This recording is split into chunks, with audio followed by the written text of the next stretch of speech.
السلام عليكم ورحمة الله أعزائي طالب أولى إعدادي. يلا بينا مع بعض بسرعة كده نخش على المحافظات. أول محافظة معانا محافظة القاهرة. العناصر التالية ينتهي توزيعها الإلكتروني بأقل من 4 إلكترونات عدا نقط. بص يا صديقي، أنت عندك هيدروجين، صوديوم، فوسفور، مغنيسيوم. أنا عارف إن الهيدروجين واحد يبقى هستبعده، وعارف إن الصوديوم فلز يبقى أكيد هستبعده. المغنيسيوم فلز هستبعده. ليه بستبعد الفلزات؟ لأن توزيعها الإلكتروني هيبقى دايما أقل من 4، هو عايز أكتر من 4. فالوحيد اللي هيبقى موجود معانا هنا اللي هنختاره اللي هو الفوسفور. خش على السؤال التاني.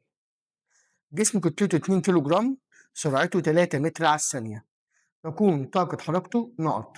طب أنا عندي قانون بيقول لي طاقة الحركة بيساوي نص الكتلة في مربع السرعة. يلا بينا، عندك الكتلة هنا ب2، هقول له نص في 2 في 3 أس 2، وأحسبها معاه كده سريعا هتطلع 9 جول. هنا 9 جول.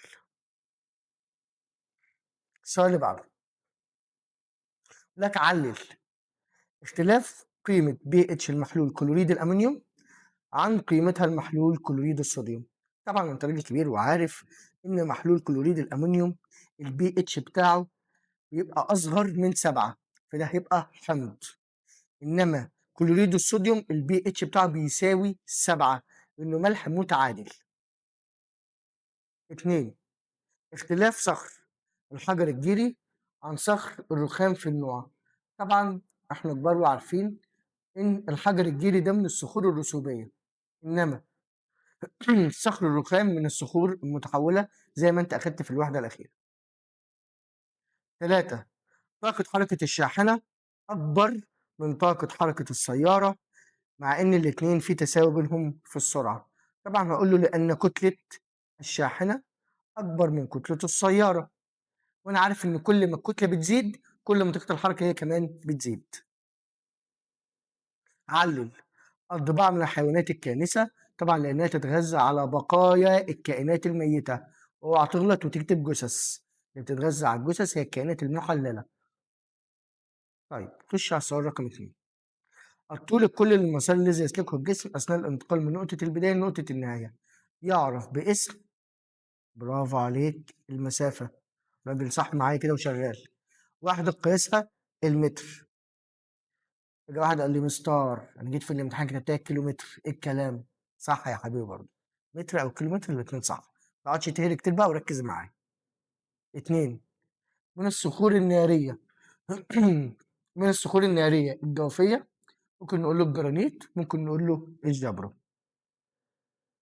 قارن بين مجموعة الكربونات ومجموعة البيكربونات من حيث الصيغة الجزيئية.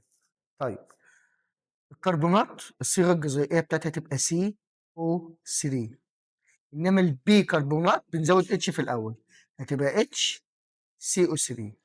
كربونات سي او 3، بيكربونات اتش سي او 3. يلا السؤال اللي بعده. قارن بين الطفره التلقائيه والطفره المستحدثه من حيث التعريف. طبعا الطفره التلقائيه دي طفره طبيعيه بتحدث دون تدخل الانسان، انما الطفره المستحدثه دي بتحدث بتدخل الانسان. طيب 3.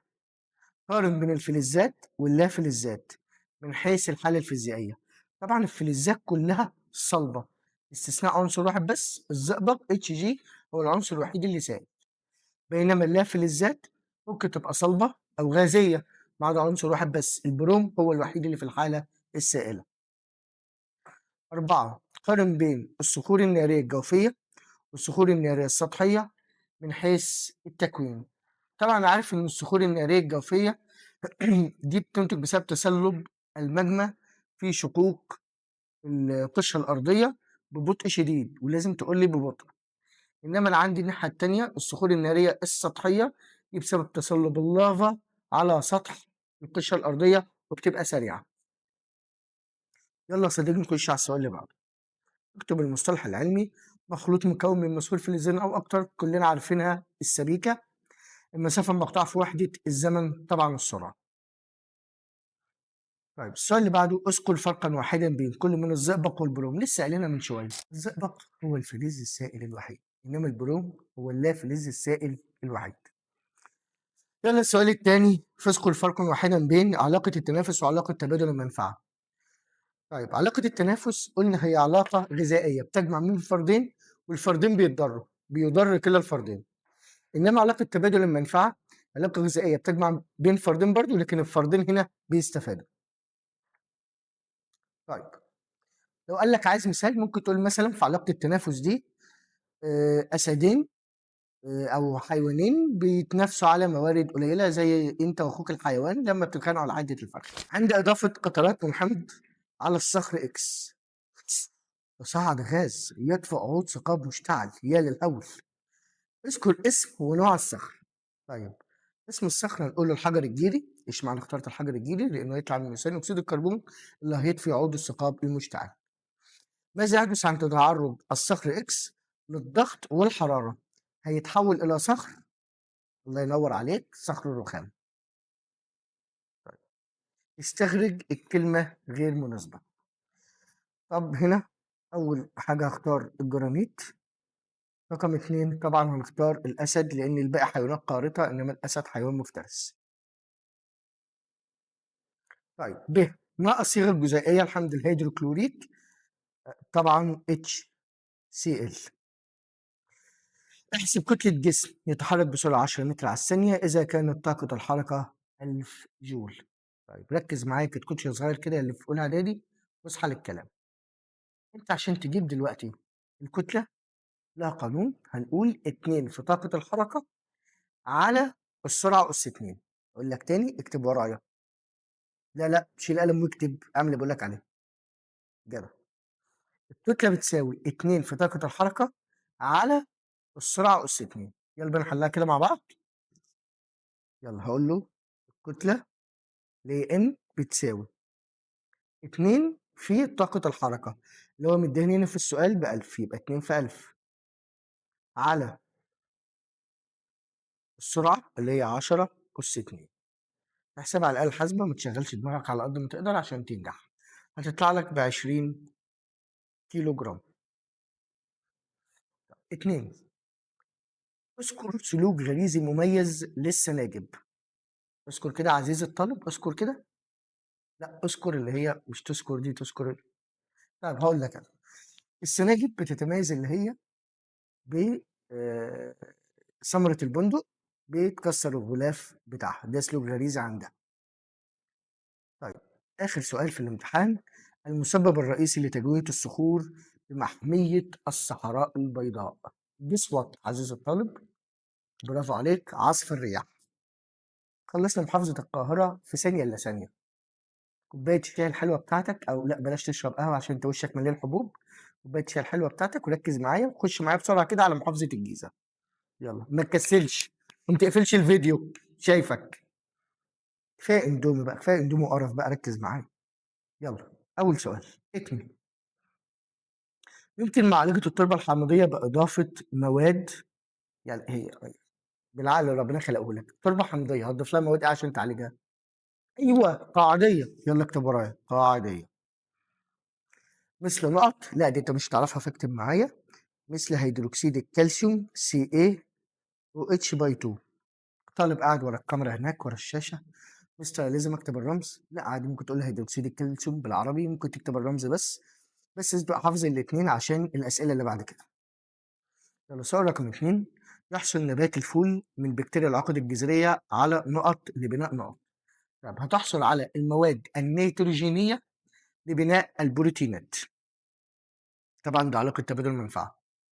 طيب قارن بين عمليه التبخر وعمليه الغليان للماء. طيب قلنا قبل كده كتير ان عمليه التبخر دي بتحدث عند اي درجة حرارة، مش لازم درجة حرارة معينة زي ما الشمس كده بتبخر مية البحر مثلا، تبخر عند أي درجة حرارة. إنما عملية الغليان لازم درجة حرارة معينة اللي هي في حالة المية اللي هنا عشان ذكرها 100 درجة. تمام؟ يلا بينا. 2 قارن بغاز الكلور اللي هو Cl2 وغاز NH3 من حيث التأثير على دوار الشمس المبلل بالماء. طبعا احنا عارفين الكلور بيزيل ألوان ورقة دوار الشمس، انما NH3 هنقول له بيحمر ورقه دوار الشمس الزرقاء.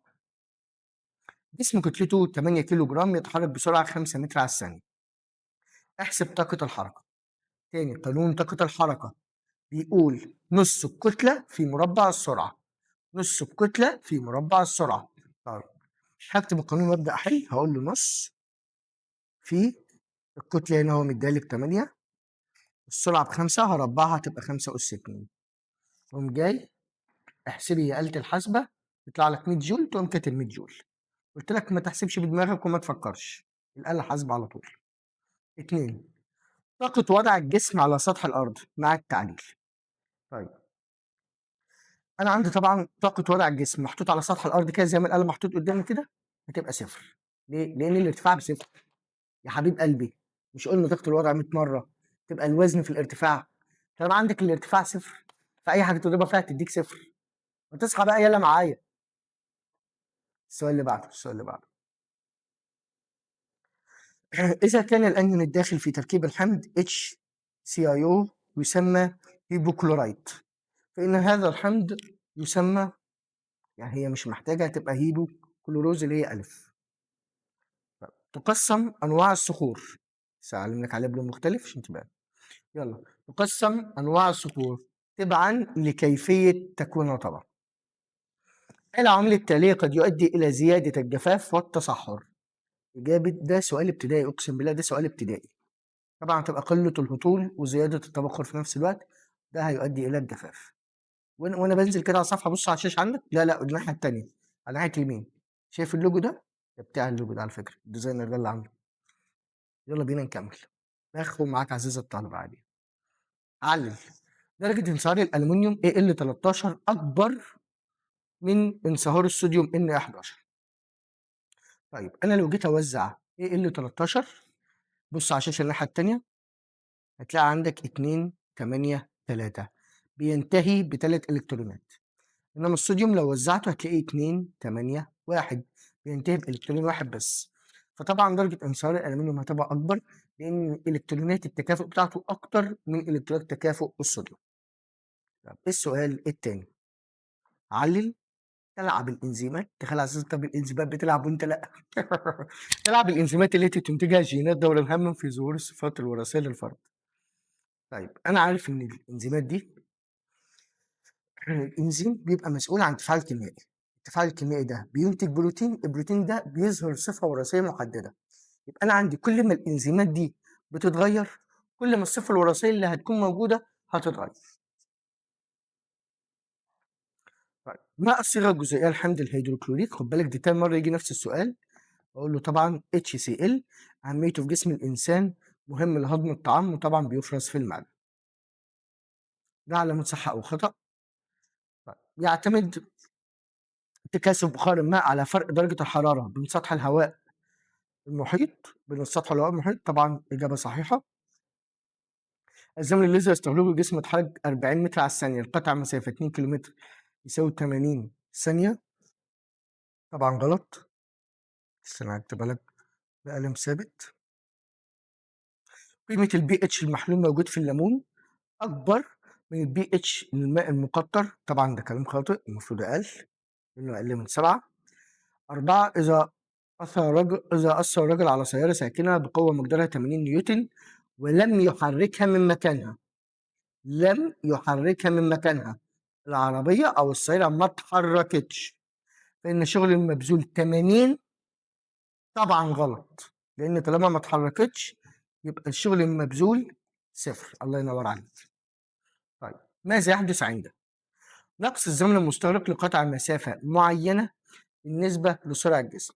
طيب احنا قلنا قبل كده لو الزمن قل، السرعة بتزيد، لأنها علاقة عكسية. برافو عليك. يبقى أقول تزداد سرعة الجسم، تزداد سرعة الجسم. طيب ماذا يحدث عند اختراق قطعة من الكبريت في الهواء الجوي ثم إذابة الناتج في الماء؟ هقول له طبعا الكبريت ده لما بحرقه بيكون ثالث أكسيد الكبريت اللي هو SO3، لو دوبناه في مية هيدينا حمض الكبريتيك اللي هو H2SO4. يبقى هقول له كده الإجابة عند احتراق قطعة الكبريت فيها الهواء يتكون ثالث أكسيد الكبريت، ثم عند إذابة الناتج في الماء يتكون حمض الكبريتيك H2SO4. رسم لك شكل كده وبيقول لك من الشكل المقابل ما التركيب الكيميائي لما يعبر عنه الحرف X. طبعا انت عارف ان الحرف X ده اللي هو الحمض النووي DNA، وبيكون ملفوف حول بروتين، واسم البروتين هيستون كمان لو سألك عليه.